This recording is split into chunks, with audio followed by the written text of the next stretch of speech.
Cement and sand quantity in brick wall. जैसे कि हमारे पास यहाँ पे एक वॉल है, इसमें हम ब्रिक की क्वांटिटीज, सीमेंट एंड सैंड की क्वांटिटीज हम किस तरह फाइंड कर सकते हैं।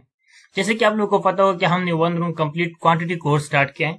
इसमें आज हम मोर्टार की क्वांटिटी, यानी जो हमारे पास ब्रिक वर्क है उसमें हमारे पास सीमेंट, सैंड, ब्रिक और रेट एनालिसिस हम आज की इस वीडियो में फाइंड करेंगे। ये हमारे पास एक एक्सेल शीट है जिसका लिंक मैं आपको डिस्क्रिप्शन में दे दूंगा। यहाँ पे आपने सिर्फ क्यूबिक फीट में क्वांटिटी एंटर करनी है और बाकी डिटेल जितनी क्वांटिटी है, रेशो है, सब कुछ ऑटोमेटिकली, रेट एनालिसिस सब कुछ आपके पास एक ही क्लिक पे आ जाएगा। थोड़ा सा सबसे पहले हम इसको समझते हैं। जैसे कि यहाँ पे हमारे पास टोटल क्वांटिटी है, उसको हम ऐड कर देते हैं। उसके बाद यहाँ पे हमारे पास ब्रिक की क्वांटिटी आ जाएगी। यहाँ पे मोटार, वेट मोटार हमारे पास, ड्राई मोटार हमारे पास, रेशो है जो हमारे पास 1:6 हम यहाँ पे यूज करते हैं तो वो रेशो है। सीमेंट क्वांटिटी, सैंड क्वांटिटी हमारे पास आ जाएगी, ब्रिक की क्वांटिटी और उसकी रेट यहाँ पे हमारे पास है। ठीक है, अब यहाँ पे आपने कुछ चेंजिंग करने हैं, जैसे कि मैं आगे आपको बताऊंगा। सबसे पहले हम यहाँ पे आते हैं तो मैंने पिछली वीडियो में brick work and super structure किया था। सुपर स्ट्रक्चर में हमने ब्रिक की क्वांटिटी फाइंड की थी, तो वो हमारे पास यहाँ पे क्यूबिक फीट में 455.25 क्यूबिक फीट आई थी। ठीक है, अब यहाँ पे ब्रिक वर्क में यहाँ आते हैं, यहाँ पे हम 455.25 लिख देते हैं तो हमारे पास क्वांटिटी आ गई। अब यहाँ पे टोटल क्वांटिटी है तो उसके साथ यहाँ पे हमारे पास जो ब्रिक वर्क है, अगर हम इस पे डबल क्लिक करते हैं तो क्वांटिटी को मल्टीप्लाई किया 1350 से और उसके बाद डिवाइड किया। अब एक तो ये सिस्टम हो गया। ठीक है, मैंने आपको पहले भी बताया, तो एक तो आप इसी तरीके से कर सकते हो। दूसरा, आप इसको सिंपली 455 को सिंपली आप क्या करें, 13.5 से मल्टीप्लाई करें तो भी यही क्वांटिटी आएगी। जैसे कि यहाँ पे आपको नजर आ रही है, इससे पहले मैंने यहाँ पे आपको बताया था, यहाँ पे आप चेक कर सकते हो। यहाँ पे हमने 13.5 पे क्या किया, 13.5 पे हमने मल्टीप्लाई किया है, तो यहाँ पे भी आप चेक कर सकते हो 6145 ब्रिक्स आए हैं और यहाँ पे भी 6145, तो सेम है। अगर आप 1350 से मल्टीप्लाई करें फिर 100 पे डिवाइड करें या डायरेक्ट आप 13.5 पे मल्टीप्लाई करें तो भी आपके पास सेम ब्रिक्स आएंगे। उसके बाद यहाँ पे इस क्वांटिटी से यहाँ पे हमारे पास मोटार की क्वांटिटी आई है।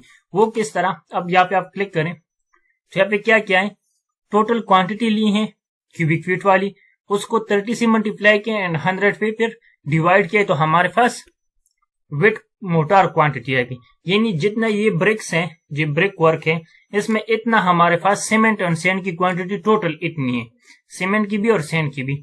ये वेट मोटार है हमारे पास। अब ड्राई में हम इसको कन्वर्ट करते हैं, तो जब हम ड्राई में कन्वर्ट करते हैं तो हम क्या करते हैं, इसको वेट मोटार को हम 1.27 से मल्टीप्लाई करते हैं तो हमारे पास ड्राई मोटार आ जाता है। ठीक है, उसके बाद यहाँ पे हमारे पास जो रेशो है वो हम जो ब्रिक वर्क में हम रेशो यूज करते हैं वो 1:6 है। आपकी प्रोजेक्ट के रिकॉर्डिंग तो आपके पास कम ज्यादा हो सकते हैं, 1:5 हो सकते हैं, 1:4 हो सकते हैं, 1:6 हो सकते हैं, लेकिन बेसिकली 1:6 यूज होता है। तो सम ऑफ रेशो 1 और 6 को अगर हम प्लस करते हैं तो हमारे पास 7 आ जाते हैं।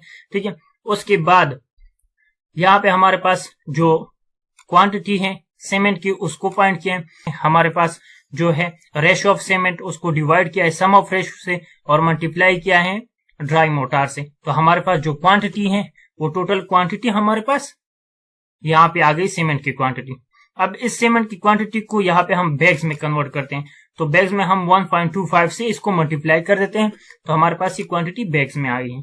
यहाँ पे हमारे पास जो सैंड में है, सैंड पे अगर यहाँ पे हम डबल क्लिक करें, यहाँ पे हमने क्या किया है, ये 6 को डिवाइड किया है 7 पे और फिर मल्टीप्लाई किया ड्राई मोटार से, तो हमारे पास ये सैंड की क्वांटिटी आ गई। अब यहाँ पे जो रेट एनालिसिस है, कास्ट ऑफ मटेरियल जो है हमारे पास यहाँ पे ब्रिक है, इसकी टोटल क्वांटिटी यहाँ पे कितनी थी, ये थी।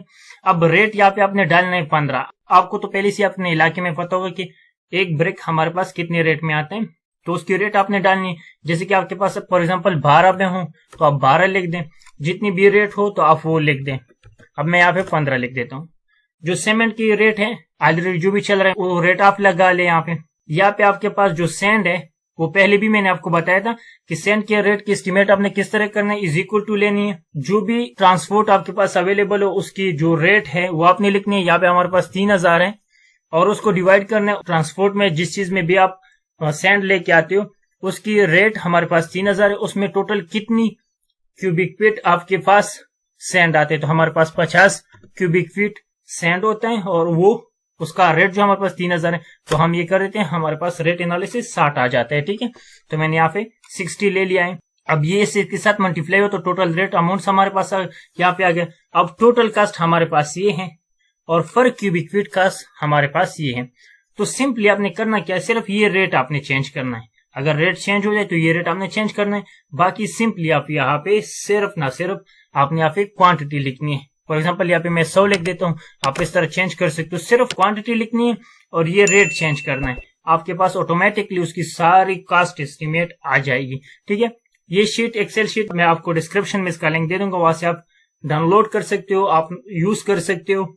इसी तरह मजीद हम वन रूम की क्वांटिटी को आगे लेके जाएंगे और इसके बाद भी इसकी पार्ट्स आएंगे जो हम डिटेल से आपको समझाएंगे। इंशाल्लाह मिलते हैं नेक्स्ट वीडियो में, तब तक के लिए अल्लाह हाफिज।